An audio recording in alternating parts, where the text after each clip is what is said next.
ఇక్కడికి వస్తే ఇక లొల్లి స్థాయి ఉన్న వారికే పద్మ అవార్డులని బండి సంజయ్ అంటా ఉండు. బీజేపీ కార్యకర్తలను పొట్టన పెట్టుకున్న గద్దర్ లాంటి వారికి ఇవ్వము, కేంద్ర పథకాల పేర్లు మార్చితే సహించం, రాష్ట్ర ప్రభుత్వ పథకాలకు బిన్ లాడెన్ దావుద్ పేర్లు పెట్టుకున్న అభ్యంతరం లేదు కేంద్ర మంత్రి బండి సంజయ్ అని చెప్పి బండి సంజయ్ వివాదాస్పద వ్యాఖ్యలకు మొదలైంది. ఇక చాలు చేసేట్టుగా అంటే ఏదైనా సరే ఆయన ఊపు తీసుకొస్తాడంటే ఊపుతో పాటు ఇది కూడా తెస్తాడు అప్పుడప్పుడు. ఇక మరి ఇది ఎటు దిక్కు దారి తీస్తుందో నాకు అర్థం కాలేదు. అంటే ఆయన నోట్లకించి వచ్చినటువంటి మాట గద్దరు మా కార్యకర్తలను పొట్టన పెట్టుకుండు కాబట్టి ఆయనకి మేము ఇవ్వబోము, ఆ స్థాయి ఉన్నోళ్ళకే ఇస్తామంటే మరి నరేంద్ర మోదీ రాసినటువంటి లెటర్ ఏంటిది? గద్దర్ చనిపోయినాడు, మరి ఆయన మనసులో ఉన్నటువంటి ఉద్దేశం ఏంటిది?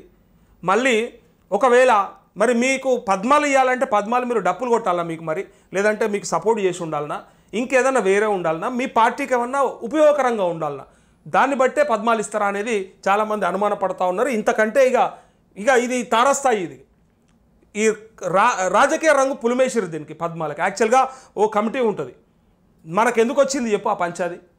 దానికి కేంద్ర ప్రభుత్వ ఆధీనంలో ఒక కమిటీ ఉంటుంది, పద్మ అవార్డుల కమిటీ. వాళ్ళు సెలక్షన్ చేస్తారు. ఆ సెలక్షన్ ప్రొసీజర్లో ఎవరు ఏ రంగంలో నిష్ణాతులు అయితే ఆ రంగాలల్లో పేరు ప్రఖ్యాతులు పొందితే వాళ్ళకి పద్మాలు, పద్మవిభూషణలు, పద్మభూషణలు ఇస్తారు. సో దాన్ని కూడా తీసుకొచ్చి మేము వాళ్ళకి ఇయ్యమని వీళ్ళు అన్నారు. ఓకే, సప్పుడు ఎక్కువకుండా అయిపోతుంది, లేకపోతే దానికి సంబంధించి వేరే చెప్పిన అయిపోతుంది. ఎవరికి ఎప్పుడు రావన్నా అప్పుడు వస్తుందంటే కథమే అయిపోయాయి. దాన్ని విడిచిపెట్టి కాదు మేము ఇయ్యబోము అని చెప్పి డైరెక్ట్గా చెప్తున్నాడు. అంటే మరి పద్మాలు మీరే ఇస్తారా? ఆ పద్మాలు మీరే ఇచ్చినట్టయితే దానికి కమిటీ ఎందుకు? మరి రాజకీయ పార్టీయే మీరే డిసైడ్ చేసి మరి మీ పార్టీ మీ ప్రభుత్వం కూర్చొని రాసి ఇచ్చేస్తే అయిపోతుంది కదా అని డైరెక్ట్గా విమర్శలు వస్తున్నాయి. ఇక బీజేపీ ఆర్ఎస్ఎస్ నేతలకే అవార్డులా అని డైరెక్ట్గా కాంగ్రెస్ వాళ్ళు అడుగుతూ ఉన్నారు. మరి అడుగుతారు కదా బరాబర్.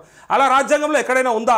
గద్దర్ పేరు చిరస్మరణీయం, బండి సంజయ్ వ్యాఖ్యలు అభ్యంతరకరం, ఆయన్ను క్యాబినెట్ నుంచి బర్తరఫ్ చేయాలి అని మహేష్ కుమార్ గౌడ్ అంటా ఉండు. ఇక ఎవరికి తోసింది వాళ్ళు అంటనే ఉంటారు. ఇక ఒక్కసారి అది రాజకీయ రంగు పులుముకుంటే అది నువ్వు నేను ఎవరు ఆపలేరు. అది ఎడికన్నా ఏ స్థాయికైనా పోతుంది. పద్మ అవార్డులపై లేఖ రాసి ఊరుకున్నారేమో అని చెప్పి వ్యక్తుల ప్రతిభ గురించి కేంద్రానికి చెప్పి ఇప్పించాల్సింది. రాష్ట్రం పంపిన జాబితాలో ఎవరికి పురస్కారం రాలేదన్న సీఎం. ఆరోగ్యశ్రీ, దివ్యాంగులకు పెన్షన్ లాంటి సామాజిక మార్పులు తీసుకొచ్చిన చరిత్ర నాది. ఎస్సీ వర్గీకరణకు మల్లు వెంకటస్వామి కుటుంబాలే అడ్డంకి. మందకృష్ణ మాదిగ ఏమంటా ఉన్నాడంటే, సరే మీరు రాష్ట్ర ప్రభుత్వం పంపిన జాబితా ఎవరైతే ఉందో వాళ్ళెవరికి ఇవ్వలేదని మీరు అంటా ఉన్నారు కదా, మరి కనీసం వాళ్ళ ప్రతిభ గురించి కేంద్రానికి చెప్పాల్సింది.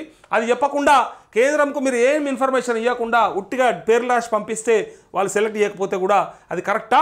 అందులో లేఖ రాసి ఊరుకుంటే ఏదో ఇక మేము చెప్పినట్టు మీరు అడిగినట్టు నేను అడిగినట్టు చేస్తాను, నువ్వు ఏనట్టు చేయనట్టు మీరు చేసింది కథ కరెక్ట్గా లేదని చెప్తూ మందకృష్ణ డైరెక్ట్గా మల్లు బట్టి విక్రమార్క, మల్లు రవి, మల్లు ఫ్యామిలీ ఏదైతే ఉందో ఆ ఫ్యామిలీ ప్లస్ వెంకటస్వామి, వివేక్ వెంకటస్వామి, ఇప్పుడు ఉన్నటువంటి వినోద్, ఇక వాళ్ళు ఉన్నారు కదా, ఆ కుటుంబాలు, ఆ రెండు కుటుంబాలు మాత్రమే ఈ వర్గీకరణకు అడ్డం పడుతున్నాయని చెప్తా ఉన్నారు. ఆ రెండు కుటుంబాలు బాగుపడితే ఇక మాలను మొత్తం బాగుపడ్డట్టు అంటా ఉన్నారు. సో ఎవరికి దక్కాల్సిన వాటా వాళ్ళకి దక్కాలని కొట్లాడుతూ ఉన్నాడు.